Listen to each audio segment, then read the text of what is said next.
Yun ang available na trabaho eh. So, kakagatin mo na to. 3 years kang nandun. You know, for lack of better words, I could say that it's a form of modern day slavery. Hi everyone! Kamusta po kayo? This is your brother Pete, ang inyong kaibigan here sa Denver, Colorado, USA. My goal is para ma-inspire ka at also makapagbigay ng encouragement sa'yo and somehow ma-uplift ko ang iyong spirit or even makadagdag ng pag-asa sa ating pang-araw-araw na laban, right? I have a friend, he always say, Bro Pete, ka-faith lang. Pag may problema, he would say, ka-faith lang. Parang kapit lang, ganun. And he would say, ka-faith lang and know na with God, nothing is impossible. By the way, right now, it's 10 p.m. I'm here in Denver, dito sa US. And I'm so blessed to be here. I want to share my story. This story is how the Lord had took me here from a very humble and very wild beginning. Itong istorya po na to is a story of God's grace, a story of perseverance, and a story of hope. I want to share with you how a Filipino nurse like me started in a very different world. Alam niyo ba na ang tawag sa amin dito sa Amerika sa mga male nurses is MURSE? M-U-R-S-E. Ganon din ba sa ibang bansa? Sa inyo dyan? Please, paki-comment nyo nga kung ganon din ang tawag. So, way back 1990s, late 90s, akala ko I will not be able to become a USRN because that was my dream job. So, right after graduation from nursing sa Manila, I end up working in a factory in Taiwan. Even myself was afraid na akala ko na yun na nga ba ang aking magiging career. So one time, I was in the Philippines, sa Tarlac. Nagtitinda ako sa tindahan ng nanay ko. Sa Tarlac, tanda ko, nakita ko sa Manila Bulletin, classified ads. Tandaan niyo ba yon yung classified ads? Baka naman natatandaan niyo lang yung diaryong Abante. Kasi may mga interesting na page doon, right? So I was nandun, nagtitinda sa bahay. Nakita ko dun sa diaryo that they needed nurses to the USA. Pero bago yan, let's start from the beginning. Kung bakit ang season ng buhay ko back then became the foundation of my success today. Yeah, I consider myself a successful man after all those trials because of the grace of God. Again, late 90s, bagong graduate ako sa Pilipinas sa nursing. Siyempre, kapag bagong graduate ka, nakapasa ka sa local board, feeling gwapo ka talaga, right? Puro forma. Pero wala ka namang trabaho. So, hindi rin maganda. Sabi nga ng mga in-check, right? Walang kita. Ang hirap humanap ng opportunity nun, but I needed to provide for my family. Sa atin kasi sa Pilipinas, we all know na when we're growing up, our parents always encourage us to study hard. Mag-aral kang mabuti so that we can help your family. Nagkataon pa naman na ang inyong lingkod here, Brother Pete, na panganay ako sa magkakapatid. I really need to have a job, to help my brothers, to help my parents. But there's no opportunity. Alam niyo ba? Back then, in order to work and magbo-volunteer ka sa hospital, like in the provincial hospital that I have applied, I have to pay 300 pesos a month sa hospital upang mag-volunteer ka. Can you imagine that? Magbo-volunteer ka na lang. Tapos, ikaw pa magbabayad. Saan ka nakakita ng ganun? Para makakuha ka ng experience. Saan naman ako kukuha ng 300 pesos? Kukupit na naman ako sa tindahan ng nanay ko. Di na nga ako nakakatulong nung time na yun eh, perwisyo pa. Kaya yun, again, back then, wala namang internet. I mean, meron na internet but I don't have the means to be connected. So, dyaryo-dyaryo lang ako, either Manila Bulletin or yun nga, yung Abante. Nakalagay doon, Taiwan needed factory workers. Uy, ang salary niya, sabi doon is 15,840 Taiwan dollars. 15,840, tanda ko yan. Sabi ko, nako, nice, kakagating ko na to. So, I made a hard decision. I left my profession and flew to Taiwan as a factory worker. Nag-assemble kami ng kung ano-anong piyesa ng computer.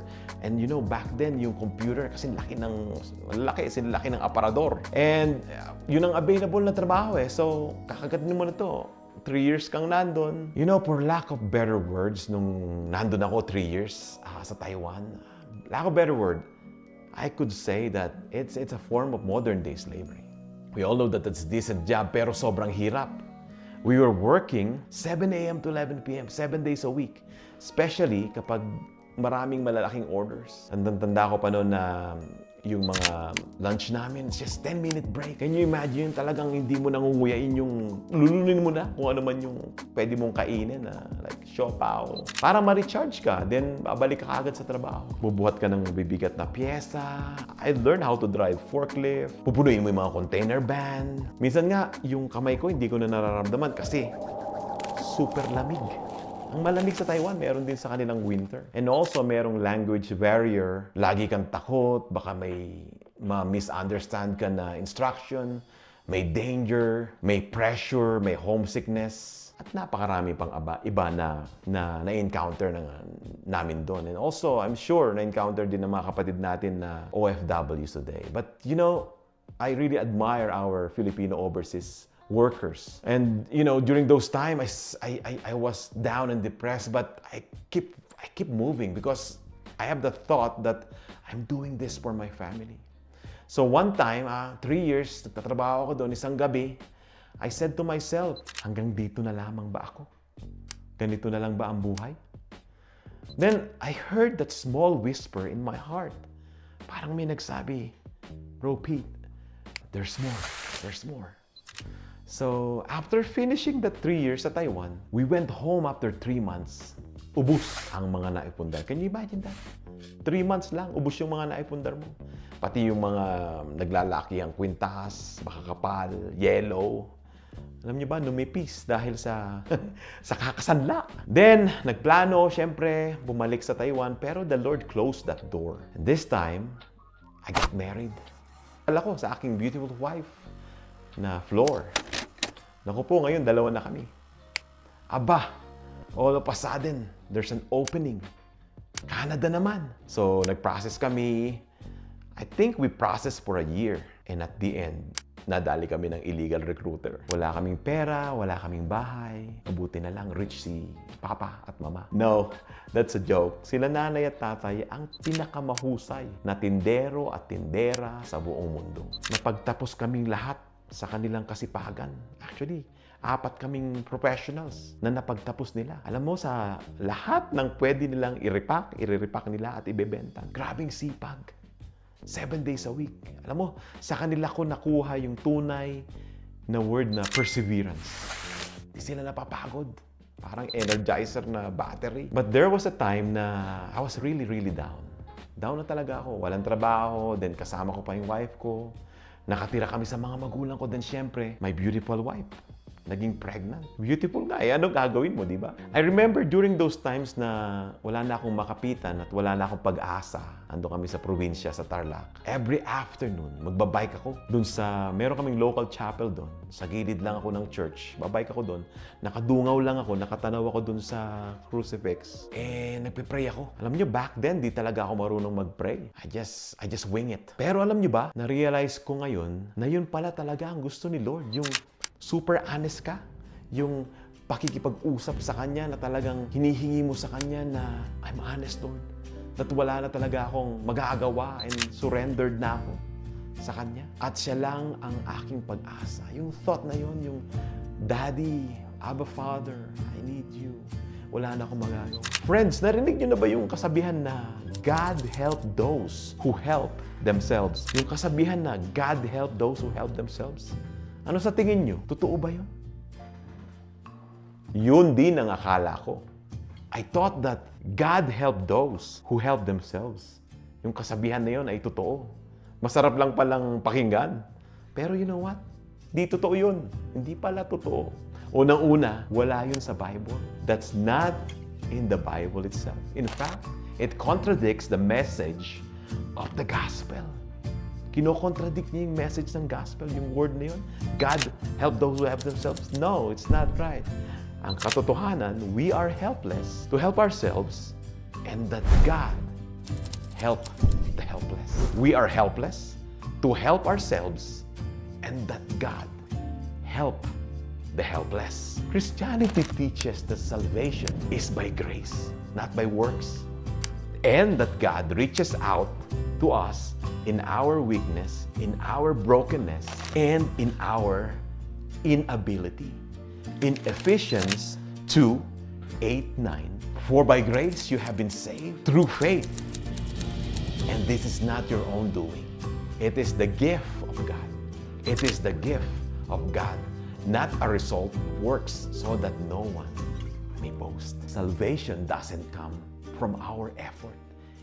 It's all God's mercy. But going back sa story natin, right? There's a classified ads. Tandang-tanda ko yun. 2:00 ng hapon. Habang nagtitinda ako sa tindahan ng nanay ko. Nurses needed in the USA. Sabi ko, wow, nurses needed in the USA. But there's a requirement. There's NCLEX or yung tinatawag na US board exam, yung TOEFL, Test of English as Foreign Language. Meron pang isa, yung TSE. Naku, sabi ko, ang hirap naman. Ang daming requirements. But something inside of me said, take the board exam. Take the board exam. Paano? Wala nga ako pambili ng pizza na pinaglilihan ng aking beautiful wife. But God, again, He provided an idea. Nangutang ako sa tita ko. Nasa Seattle siya nun. So, I asked for an amount for, I believe it was $2,500.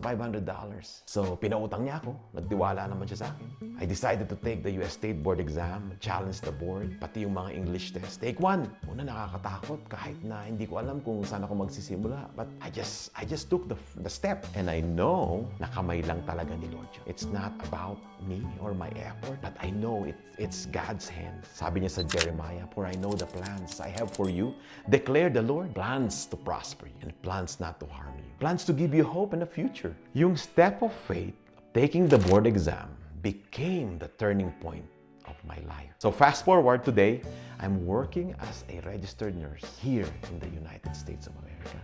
I serve as a RN care coordinator sa VA. It's a federal job. Ngayon, meron na kaming bahay, we have mga sasakyan, and most of all, I found purpose. But more than the blessing, what changed my life is not just success. It is that knowledge that everything was orchestrated by the prevenient grace of our God. Grabe ang Panginoon, ano? Even before I knew Him deeply, He was already at work in my life. Alam niyo ba yung 3 years sa factory? The time na nagtitinda ako sa tindahan ng nanay ko? Ginamit ni Lord lahat yun para palambutin niya ang puso ko. Para turuan niya ako at magtiwala at para kilalanin ko siya. To know Him and make Him known. It's all about Him. Kapatid, sa'yo na nanonood ngayon, maybe ikaw din nasa isang mahirap na season ng iyong buhay. Maybe you're doing something na hindi mo talaga dream job. But listen, God sees you. He hears your prayer. And His grace is already working behind the scene. Tiyaga lang. Ka-faith lang. With perseverance and faith, prayer, nako, nothing is impossible. Don't give up. Just keep moving forward because your story, just like my story, can be a testimony of God's amazing grace. Grabe, no? With that life story, how can I not serve Him? Oh, wow. It's a beautiful reminder. It's not by my effort, but it's all because of His grace. Alright, so be encouraged. Keep moving forward. Laban lang. And see you sa mga susunod nating kwentuhan. Mabuhay po kayo. God bless.